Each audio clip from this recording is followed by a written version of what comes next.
Ya bueno, entonces probablemente cuando nosotros hemos visto dentro de nuestras clases del soporte vital básico, primeros auxilios, hemos visto pues que eh, estos eventos se pueden presentar no solo en los hospitales, ¿no? En los hospitales hay una gran cantidad de pacientes que tienen comorbilidades, que ingresan para su manejo, su estudio o que ingresan en estado crítico, ¿no? Pero hemos visto que también estas situaciones se pueden presentar en el ámbito laboral, en la casa, en sus centros de estudios, etcétera, ¿no? Entonces, nosotros ya estamos en capacidad para ser los primeros respondedores, ¿no? Tenemos la capacidad de ya actuar y probablemente dirigir, ¿no? Dirigir la respuesta frente a las situaciones que se van a presentar, ¿no? Hemos visto múltiples de estas, ¿no? Hemos visto, por decir, un paciente, probablemente en sus cursos de primeros auxilios, de obstrucción de las vías aéreas, ¿no? Lo base, qué es la medida que tenemos que hacer, cómo debemos actuar. Entonces, también estamos viendo pacientes que inician su cuadro con dolor torácico, ¿no? Entonces, qué es lo que debemos hacer, cómo actuar, a quién llamar, qué es lo que podemos estar dando o pacientes que estén desarrollando un síndrome, un accidente cerebrovascular, que también vemos las primeras sintomatología y que es muy importante también cómo nosotros debemos actuar para disminuir las secuelas que se puedan presentar en estos pacientes. Pero también puede ser la situación que nos encontremos con pacientes inconscientes, ¿no? En este caso nos encontramos, estamos entrando a nuestro centro de trabajo y encontramos a una persona inconsciente, ¿no? Póngase que somos trabajadores de electricidad, estaban haciendo una reparación de un puerto, yo qué sé, de electricidad y el paciente es electrocutado, pues, ¿no? Entonces nosotros entramos y somos los primeros en observar o atender a este paciente, ¿no? Como siempre, la consigna es asegurar la escena, ¿no? Asegurar el lugar para que nosotros podamos atender, ¿no? Entonces, como nosotros, personal extrahospitalario, tenemos esa capacidad, ¿no? Probablemente esto en sus clases de primeros auxilios y soporte vital básico es lo que hemos hecho o hemos hecho hincapié más, ¿no? Y hemos visto de que no está lejos de nuestro manejo, ¿no? Está muy relacionado con nuestro, es más, es parte integral del manejo inicial de un soporte vital avanzado, ¿no? En este caso, bueno, hemos visto pues que lo primordial es asegurar nuestra escena, pedir apoyo, en este caso, ver si la persona responde o no responde y viendo esto, actuar, ¿no? Porque muchas veces puede ser que nuestro compañero de trabajo se haya tirado a descansar y esté dormido, ¿no? Entonces no inmediatamente vamos a pensar, ¿no? Está en paro y iniciamos las compresiones, ¿no? Tenemos una secuencia que lo hemos aprendido, pues, ¿no? En el soporte vital básico, que es ver si está consciente o no está consciente. Entonces, una vez viendo esto con nuestro paciente, vamos a ver si efectivamente eh, el paciente que está inconsciente tiene signos vitales. Entonces, ¿qué es lo primero que vemos? Es frecuencia y pulso, ¿no? Entonces, con esto tenemos nuestras tres posibilidades y de acuerdo a estas tres posibilidades actuamos, ¿no? Si el paciente respira y tiene pulso, solo lo observamos, pues de repente lo colocamos en la posición de seguridad.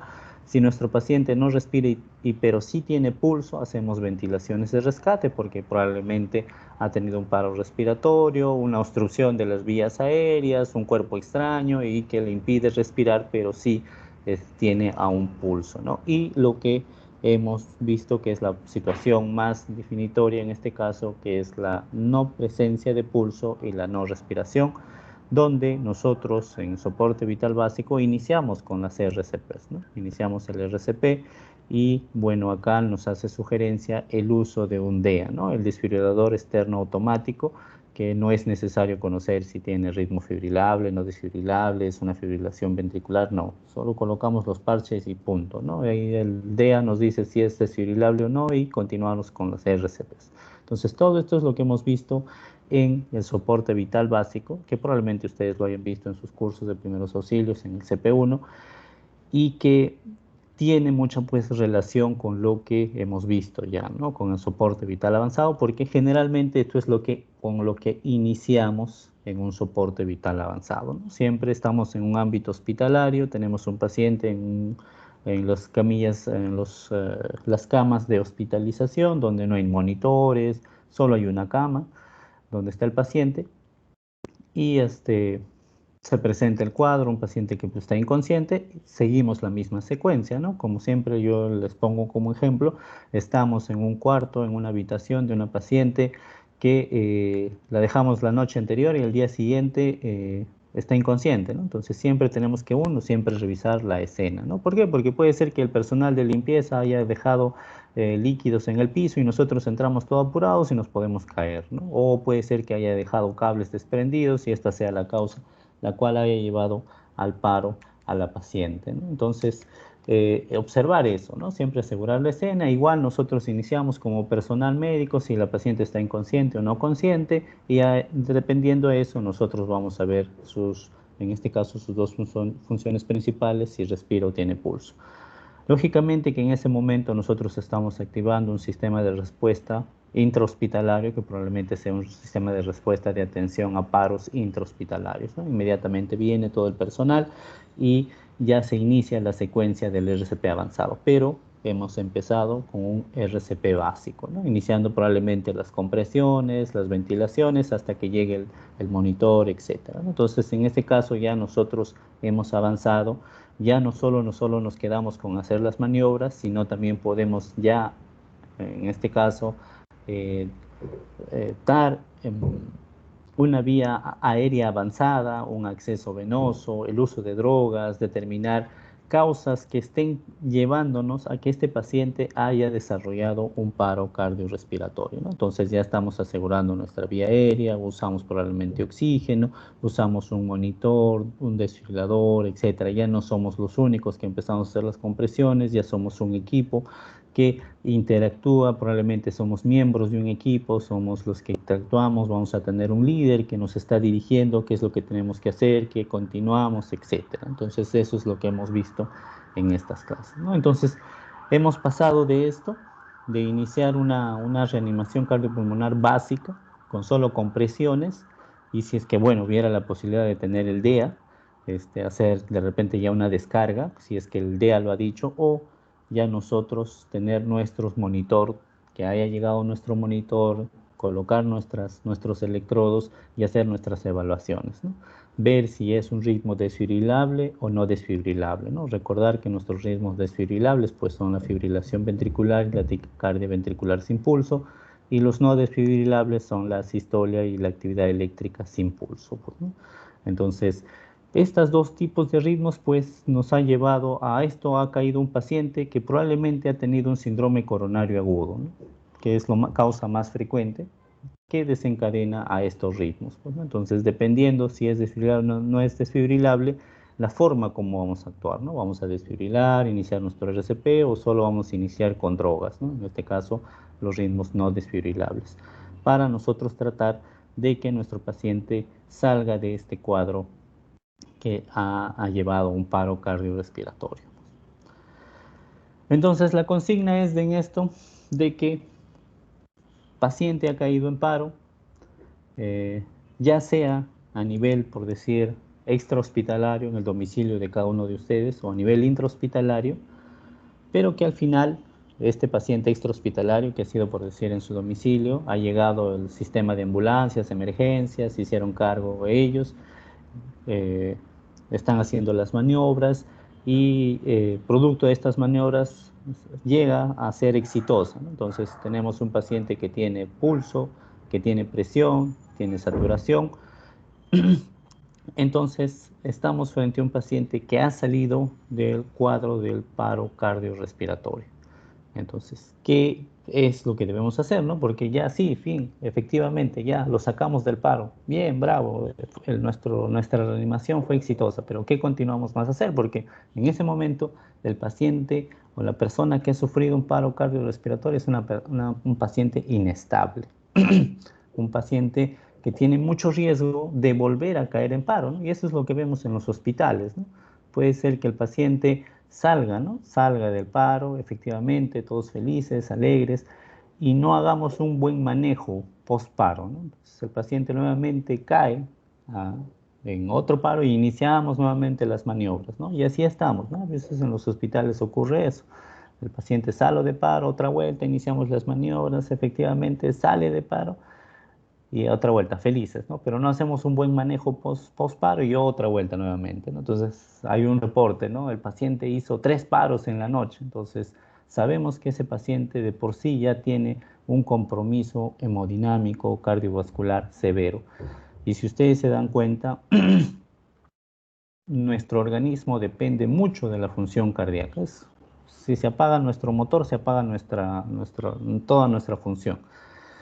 Y es muy importante esta función porque irriga los órganos. Y de todos estos, de los órganos de nuestra economía, el fundamental va a ser el cerebro, pues, ¿no? Entonces, el cerebro que no tenga un aporte de sangre por más de 3 a 5 minutos, probablemente sea un cerebro que empiece a morirse, ¿no? Empiece a tener un cuadro de isquemia, que no tenga irrigación cerebral, que no exista el intercambio de gases esenciales, en este caso el oxígeno. Entonces, al no haber oxígeno, empieza a haber la isquemia cerebral.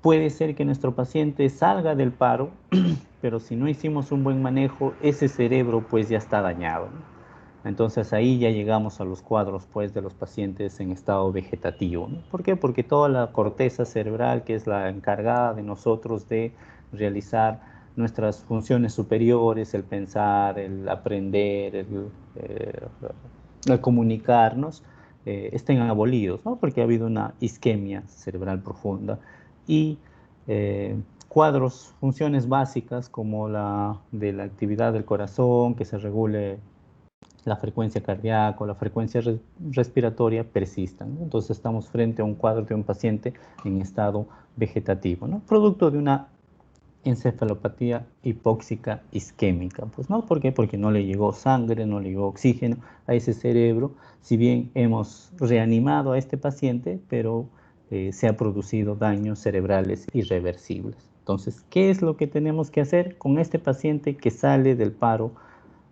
cardiorrespiratorio? Entonces, eso es lo que vamos a ver y es básicamente 2 puntos, ¿no? Lo que hemos estado viendo hace un momento, ¿no? Todo lo que deseamos es que el paciente que haya salido del paro se encuentre estable, que sus familiares también tengan el confort de que ha salido de este paro, pero no solo que esté vivo, ¿no? Sino que también tenga todas sus funciones completas, ¿no? Que es lo que nosotros deseamos, que no sea un paciente que haya desarrollado este cuadro, que es la encefalopatía hipóxica isquémica.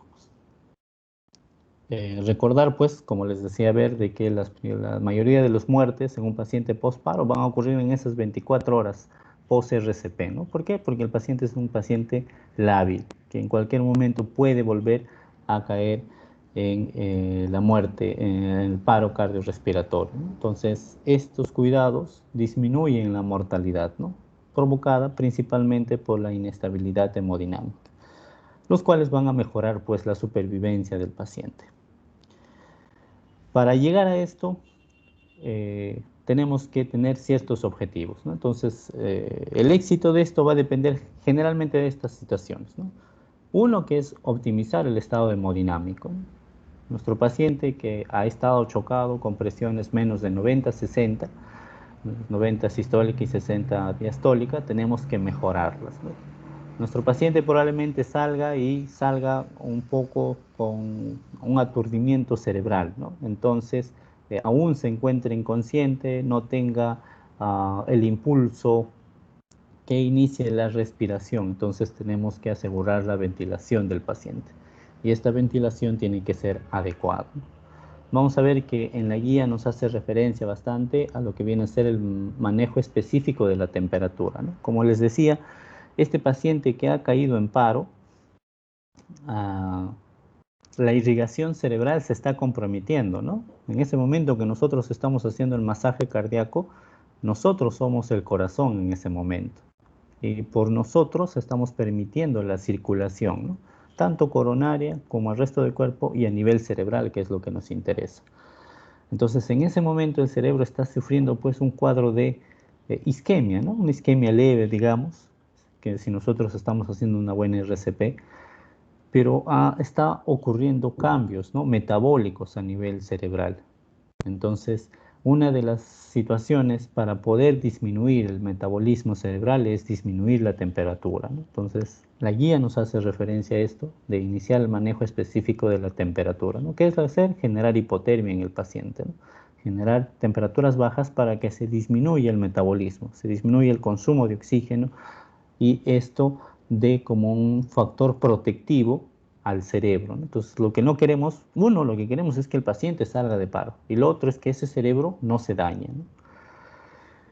Y como hemos visto, la principal causa por las cuales el paciente va a hacer un paro cardiorrespiratorio es un síndrome coronario agudo. Entonces, hemos visto en nuestra clase de síndrome coronario agudo que lo primero que tenemos que descartar es un paciente con un infarto de miocardio con ST elevado. ¿Por qué? Porque el ST elevado nos está diciendo que hay una obstrucción total de una arteria. Y si hay una obstrucción total de una arteria, hay muerte de un área cardíaca, ¿no? Puede ser un área muy pequeña o un área muy extensa. Entonces, tenemos que permitir la reperfusión, ¿no? Aperturar esa obstrucción de esa arteria coronaria. Entonces, si es que ese es el caso, proporcionar una reperfusión coronaria inmediata, ¿no? Con una intervención coronaria percutánea, ¿no? Y proporcionar el pronóstico y el cuidado neurológico, ¿no? Mediante otras intervenciones estructurales, pues, ¿no? Pero lo que a nosotros nos preocupa bastante, pues, más es la parte neurológica. Entonces, esto viene a ser el algoritmo que nos presenta, pues, la guía. Un algoritmo ya resumido, que como ya les hago referencia, lo principal que trata este algoritmo es tratar la parte hemodinámica, ¿no? Y la parte respiratoria. Entonces ya tenemos un paciente que ha tenido retorno a la circulación espontánea. Es un paciente que tiene actividad eléctrica y tiene pulso, ¿no? Ustedes van a recordar que no solo es ver actividad eléctrica, porque podríamos estar frente a una situación que es la actividad eléctrica sin pulso, ¿no? Entonces tenemos que corroborar que efectivamente esa actividad eléctrica se transforme en una actividad mecánica. ¿Con qué? Con el pulso, ¿no? Entonces evaluamos el pulso a nivel de la arteria carótida, arteria femoral, bueno, arteria radial, si hay un buen pulso, y con eso determinar que efectivamente el paciente ha retornado a la circulación espontánea. Entonces, en ese momento tenemos que tener dos cosas fundamentales, ¿no?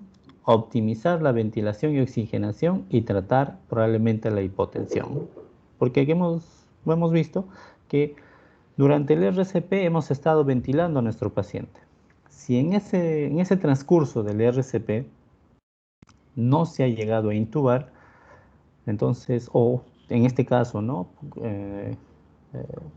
Hacer un manejo avanzado de la vía aérea, se debe realizar esto, ¿no? ¿Para qué? Para mejorar la ventilación del paciente, ¿no? Entonces, estamos viendo la ventilación, que con nuestra mascarilla que hemos estado usando, probablemente el paciente va a requerir un manejo continuo, ¿no? Entonces, no va a ser factible solo usar la mascarilla, entonces probablemente tengamos que hacer un manejo avanzado. En este caso, lo más frecuente va a ser colocar un tubo endotraqueal. Entonces, una vez que ya hemos colocado, asegurarnos que llegue la cantidad adecuada de oxígeno, ¿no? Ustedes han visto que nosotros en nuestras casas, por decir en este momento, estamos respirando aire ambiental al 21%, ¿no? Una concentración al 21%, a esto nosotros le denominamos el FiO2, ¿no? Que es la fracción inspiratoria de oxígeno, y en este caso, cada uno de nuestras casas estamos respirando al 21%. Pero nosotros en los hospitales podemos aumentar esto, ¿no? Ya sea con las bigoteras que probablemente ustedes hayan visto, con unas máscaras de reservorio, podemos aumentar, ¿no? Entonces, con el tubo endotraqueal probablemente podemos aumentar desde ese 21% hasta el 100%, darle oxígeno puro, ¿no? Pero la guía nos hace referencia a que deberíamos dar el oxígeno en la cantidad que nos permita mantener una saturación mayor al 94%, ¿no? No es necesario llegar al 100%. Con que nosotros tengamos una saturación mayor al 94%, estamos bien. Y esto probablemente lo podemos conseguir con concentraciones de oxígeno del 40, quizás al 50%, ¿no? Y no al 100%. Hemos visto que la capnografía, que es la eliminación del CO2, es un instrumento muy importante dentro de la reanimación cardiopulmonar porque nos avisa de la calidad de nuestras compresiones. Cuando el paciente ya salga del paro cardiorrespiratorio, también es muy importante porque nos informa de la circulación, ¿no? Que la circulación es efectiva, ¿no? Y probablemente también nos informe pues si esta circulación se está dando con una buena o una mala perfusión a nivel de todo nuestro organismo. Y no hiperventilar, pues no, porque hay una repercusión. Entendamos que nuestros pulmones, ustedes de sus clases de fisiología, cada vez que nosotros inspiramos están generando una presión negativa dentro del tórax, ¿no? ¿Para qué? Para que el flujo de aire venga desde el medio ambiente hacia nuestros pulmones, ¿no? Entonces está generando una presión negativa para que por diferencia de presiones el flujo de aire ingrese de la atmósfera a nuestros pulmones. Cuando nosotros estamos ventilando, ya sea con nuestro ombú, el paciente no está teniendo esa capacidad de generar unas presiones negativas dentro del tórax. Entonces, ¿qué es lo que nosotros estamos haciendo? Le estamos colocando a presión positiva el flujo de aire, ¿no?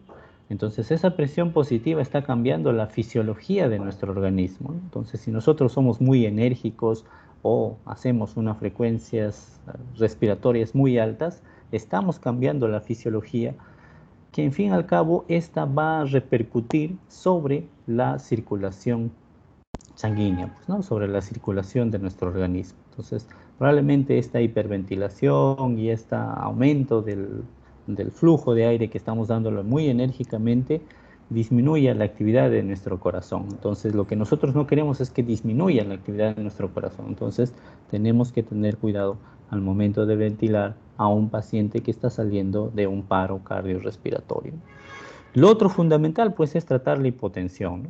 Uno de los objetivos de nuestra reanimación cardiopulmonar, aparte de, ¿no?, que hemos visto la capnografía, es también poder evaluar la presión arterial invasiva, ¿no?, la presión directa, ¿no? Entonces, dentro de esto nos preocupaba bastante pues la presión arterial diastólica, ¿no? Porque sabemos que en la fase diastólica es donde se va a producir la irrigación de la arteria coronaria, ¿no? Entonces, entendiendo que la principal causa es un síndrome coronario, entonces tenemos que favorecer de que las presiones sean óptimas durante la diástole, pues, ¿no? Entonces, acá la guía en lo que se preocupa bastante es tratar de mantener presiones adecuadas, ¿no? Y una de estas es tratar la hipotensión, sobre todo evitar, en este caso, la presión arterial sistólica no sea menor de 90 milímetros de mercurio, ¿no? Para asegurar que se mantenga una buena presión. ¿Cómo podemos lograr eso? Probablemente durante todo el acto del RCP, durante la reanimación, ya se ha colocado un acceso venoso o intraóseo, ¿no? De todas maneras, la guía hace referencia de que el acceso venoso va a ser superior en este caso ya al intraóseo, ¿no? Entonces, cuando un paciente ya retorna a la circulación espontánea, lo ideal es tratar de colocar un acceso venoso para poder colocar los fluidos directamente por ahí, ¿no? Entonces, dar bolos, en este caso ya sea de cristaloides, coloides, para expandir el volumen, ¿no? El volumen intravascular, pues, ¿no? La infusión de vasopresores, ¿no? Hemos visto que tenemos fármacos que nos van a ayudar a contraerse más nuestros vasos, ¿no? A la cabeza tenemos la adrenalina, que es nuestra droga que hemos usado durante la reanimación, pero ya acá tenemos otras alternativas, ¿no? Aparte de la adrenalina, tenemos la noradrenalina, tenemos la dopamina, ¿no?, que podemos usar de acuerdo a una infusión para nosotros mantener esas presiones, ¿no? Presiones elevadas que necesitan en ese momento nuestro organismo, tanto el corazón para una perfusión coronaria como el cerebro para asegurar una perfusión cerebral, ¿no? Y en ese momento ya también ver las causas tratables, ¿no? Hemos visto las 5 H's, las 5 T's, ¿no? La hipotensia, la hemorragia, la hipotermia, la hipercalemia, el neumotórax, taponamiento cardíaco, el taponamiento de las arterias coronarias o el tromboembolismo, ¿no? Entonces tenemos que tratar estas causas porque probablemente estas nos pueden llevar nuevamente a un cuadro de paro, ¿no? Entonces tenemos que tratar a estos pacientes o estas causas para evitar de que el paciente nuevamente vuelva a caer en paro. Entonces tenemos que preocuparnos en ese momento.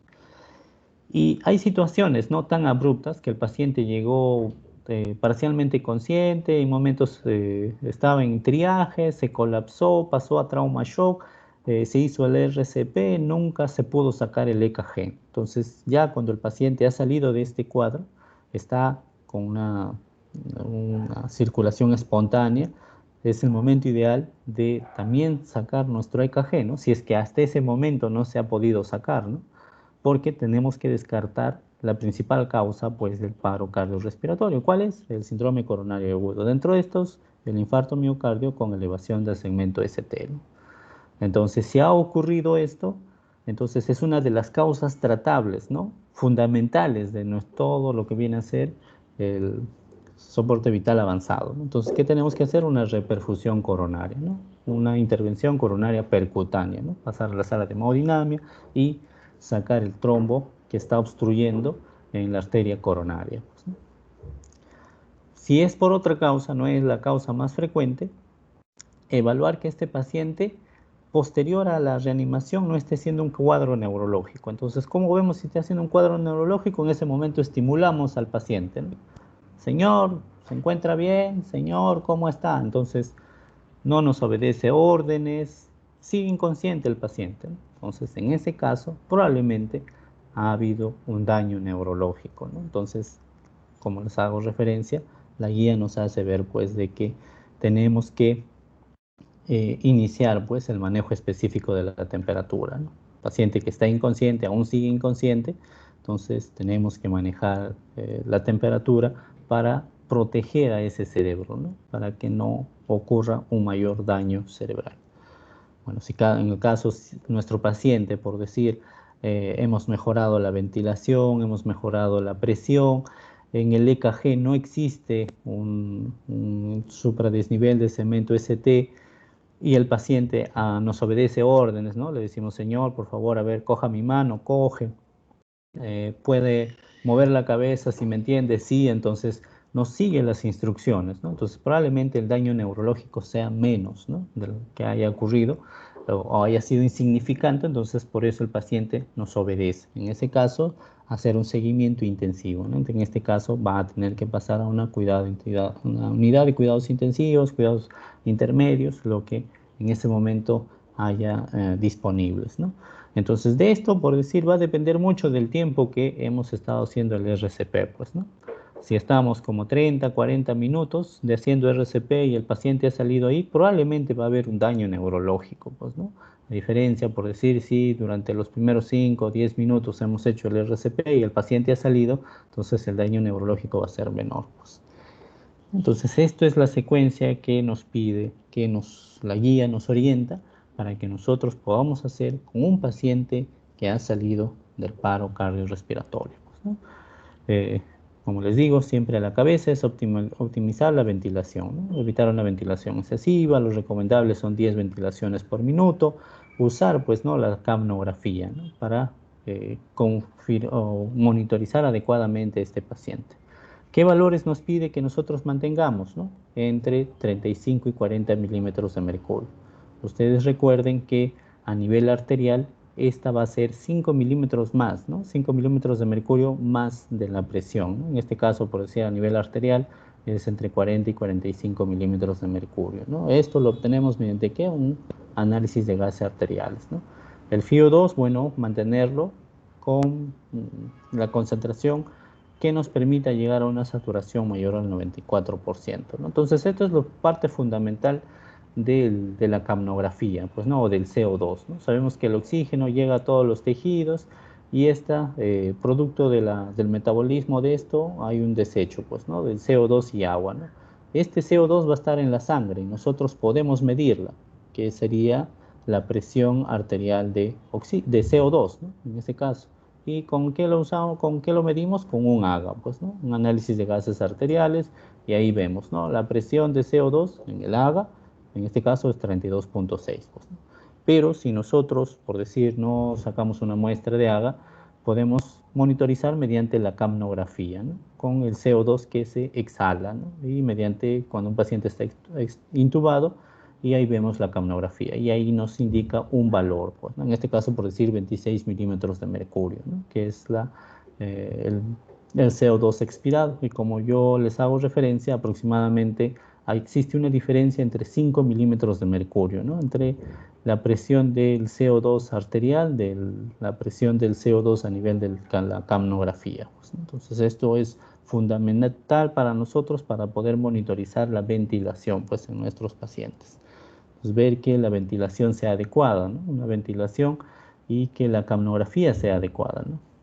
Ya en un paciente que ha salido del paro.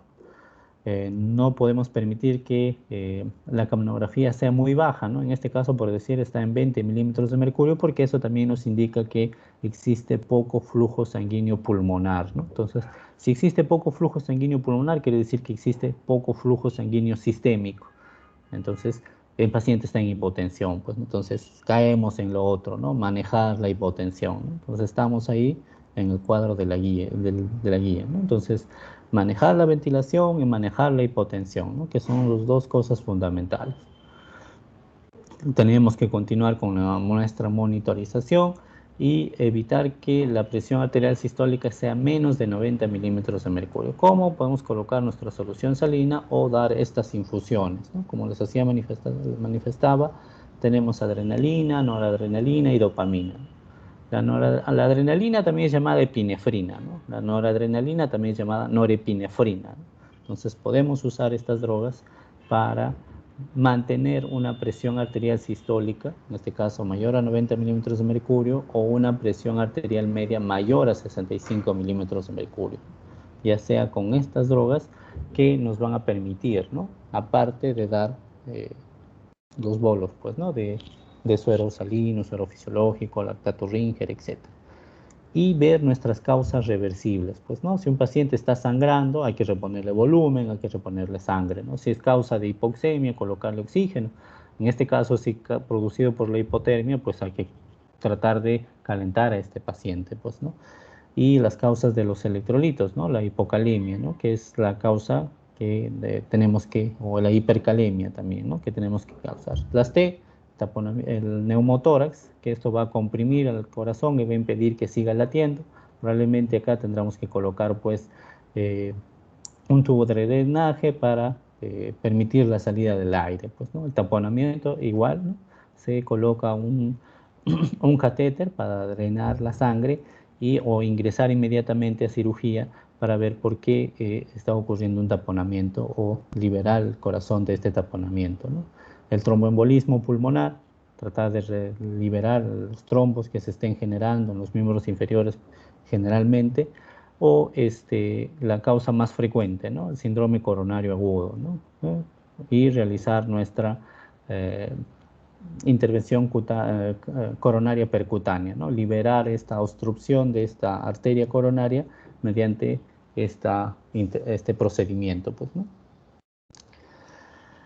Y bueno, determinar, pues, ¿no? Que efectivamente el paciente no esté haciendo, pues, un cuadro de que el paro cardiorrespiratorio que ha caído no sea debido a un infarto de miocardio con elevación del segmento ST, ¿no? Si existiera eso, inmediatamente, pues, hacer la reperfusión, pues, ¿no? Hacer la reperfusión mediante la intervención coronaria percutánea. Y ya, si hemos descartado todo esto, se ha manejado adecuadamente, el manejo específico de la temperatura, pues, ¿no? El paciente que no responde a órdenes, no sigue nuestras instrucciones, hay que proteger al cerebro, y en este caso las temperaturas objetivos es entre 32 y 36 grados, ¿no? Por 24 horas. Esto lo podemos hacer mediante el uso de sueros salinos fríos, helados, o dispositivos superficiales de enfriamiento, ¿no? Todo esto debe hacerse en un ámbito hospitalario, ¿no? Hemos visto que puede ocurrir el paro extrahospitalario, que extrahospitalariamente llegue el sistema médico, el paciente salga de paro, pero no ahí es la recomendación que nos dan, no es iniciar el enfriamiento de estos pacientes a nivel extrahospitalario.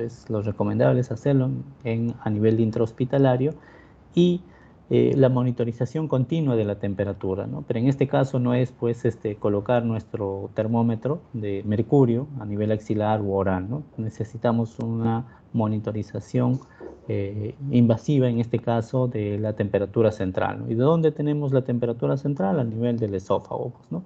A nivel colocamos una sonda que por la boca, por la nariz, que llegue a nivel del esófago, pues, ¿no? O a nivel de una sonda vesical en un paciente que no esté en falla renal, ¿no? Que esté orinando, porque si está en falla renal no hay depuración del flujo sanguíneo,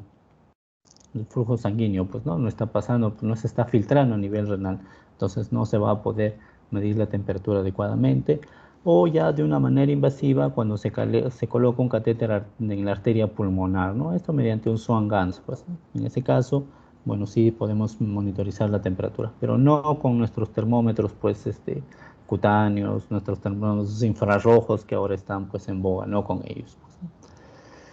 Y bueno, esta es la forma en la cual se procura el enfriamiento de las personas, hay la forma externa, hay dispositivos que enfrían a los pacientes, o lo más simple que a veces en los hospitales se hace por la falta de estos equipos, que es colocar hielo, ¿no? Hielo sobre las personas, las cuales van a, pues, a disminuir la temperatura y un control estricto, pues, de la temperatura.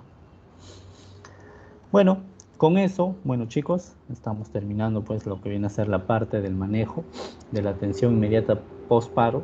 Dos cosas fundamentales, la ventilación y eh, tratar la parte hemodinámica, ¿no? En este caso, la presión del paciente, para que el paciente no retorne a los ritmos de paro, pues, ¿no? Y tratar las causas por las cuales ha caído en esto. ¿Preguntas, dudas, muchachos?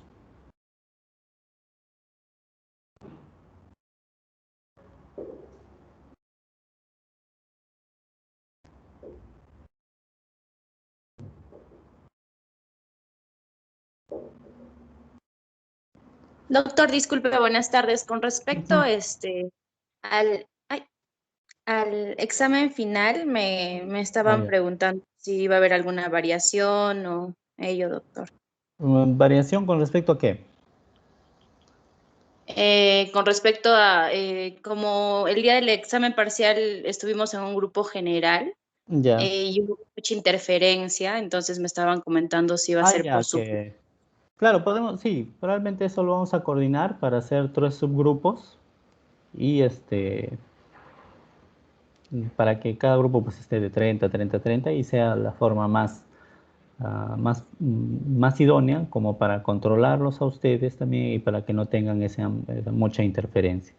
Sí, se va a crear probablemente 3 salones o 3 grupos para que ahí ustedes cada uno estén distribuidos y el examen pues va a ser igual que la vez pasada con las cámaras prendidas para observarlos a ustedes, pues, ¿no? Muchas gracias, doctor. Ujú. Bueno, como ya, bueno, ya les había manifestado, el examen pues no implica desde el tema de que correspondía acá es ACV, accidente cerebrovascular, sino es el curso completo, pues, ¿no? Porque ustedes se han dado cuenta que todo tiene una relación, no podemos partir el curso de ACV para adelante, ¿no? Porque estaríamos partiendo pues en realidad todo el curso y no habría una correlación. Entonces el examen pues es de toda la guía, que bueno, cada uno de ustedes probablemente lo tenga. Lo que hemos hecho acá con las clases es tratar de resaltar los puntos más importantes, pero en realidad pues el manejo de la guía es el, el que ustedes van a usar, con los cuales van a practicar pues, ¿no? En el momento que ustedes deseen, pues.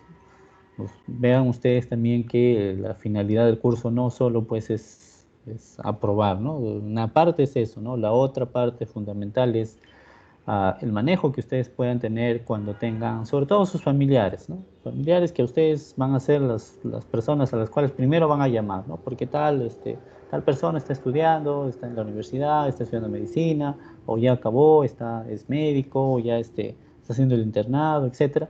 Entonces ustedes van a saber cómo actuar o hacer la primera respuesta frente a esas situaciones. ¿Ya? Bueno, si ya no tuvimos preguntas, La siguiente semana, como les digo, es la clase de aspectos humanos y éticos del RCP, y para el 10 de abril está programado pues ya el examen, que bueno, será pues a partir de las 2:40 o 2, ya, como nos pongamos de acuerdo, y ya con la salvedad pues de que vamos a hacer 3 grupos. El examen es de todo el curso completo. Como les digo, no podemos partir al curso, y lógicamente que se va a hacer más hincapié en los últimos temas, pero ustedes se han dado cuenta de que tiene mucha relación hasta con el primer tema, ¿no? Con el sistema de atención, los grupos de atención, equipos de alto rendimiento, etcétera, pues, ¿no? Bueno, si ya no hubiera... Doctor, Dime. disculpe, hay una consulta en el chat y mencionan, doctor, una pregunta. ¿Cuántos miligramos de sildenafilo puede ocasionar un paro a un hombre adulto?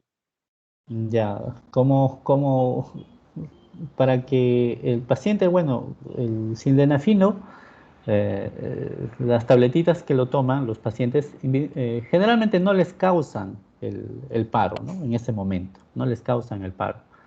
Eh, la actividad intensa que pueda generarlas, eso les puede conllevar al paro.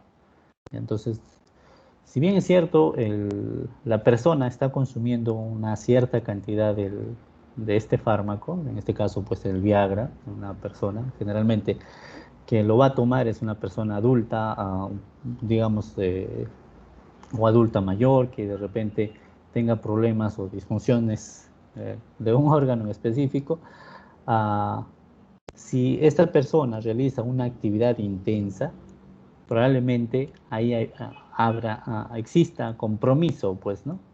Hemodinámico, porque lo que va a producir el sildenafilo es una vasodilatación, ¿ya? Esta vasodilatación pues compromete la presión arterial, y si ustedes, bueno, como parte de la fisiología, la presión arterial, si está el organismo está muy vasodilatado, disminuye, y disminuye la irrigación coronaria, ¿no? Entonces, un paciente que tenga compromiso de estas arterias coronarias, ¿no? Tenga trombos, ateromas, etcétera, puede desencadenarse en ese momento, probablemente del acto sexual que está realizando esta persona, un paro cardiorrespiratorio, pues, tuviendo como antecedente un aterosclerosis, pues, ¿no? O los ateromas. La pastillita de este fármaco, pues es una dosis estandarizada, bueno, que no lo sé, pero que puede desencadenar esta, pues, ¿no? Dependiendo del cuadro del paciente. ¿Ya? Muchas gracias, doctor. Listo.